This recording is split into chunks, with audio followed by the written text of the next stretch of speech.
in the context of sports, both on the field and also off the field, in the production booth, the sense of like a kind of infinity of the digital image combined with this intense physicality and mediatization, to me crystallized as like a sense of like apocalyptic future.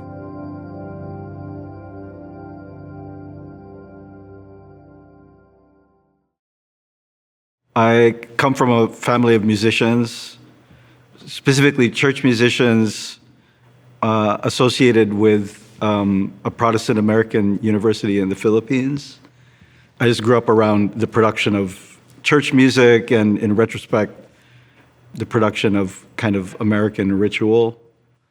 In 1990, I moved to New York, and I have friends who worked for some of the ad agencies, and I would beg them to let me come to their offices and just observe them working because I wanted to know like what they were doing on these screens. It looked like printmaking on steroids to me.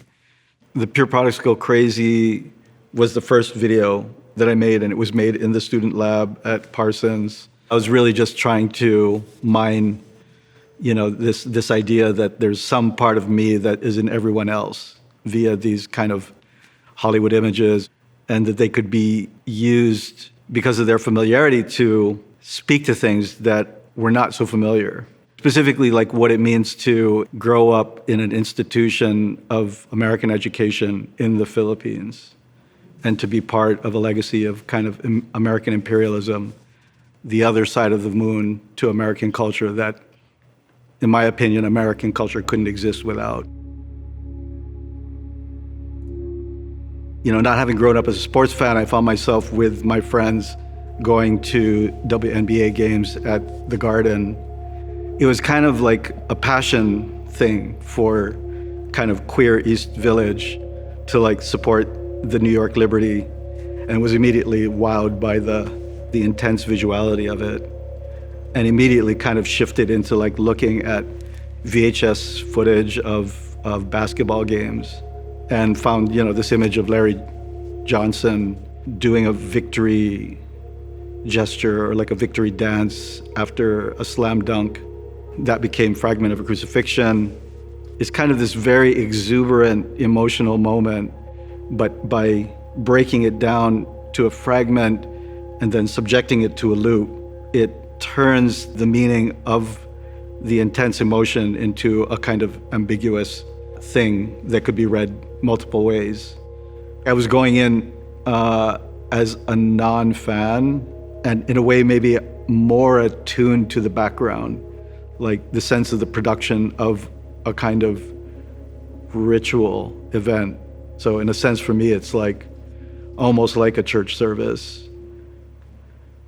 In the production of spectacular images for home consumption on TV, there's this very intense physical performance. In some ways, it's very abstracted and mechanical, and ultimately gives birth to a seemingly flattened, perfected, shiny kind of image. But behind it is like this intense physicality.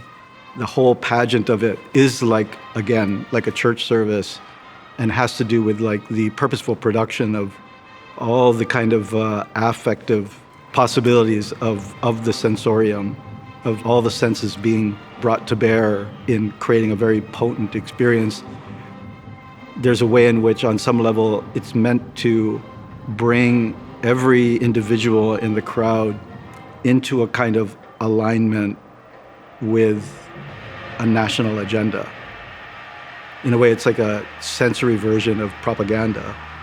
If you look away from where you're supposed to look and kind of focus on the mechanics, you see the production of what is felt as individual perspective in a kind of rich fabrication process that actually seems predetermined, such that the individual seems to dissolve.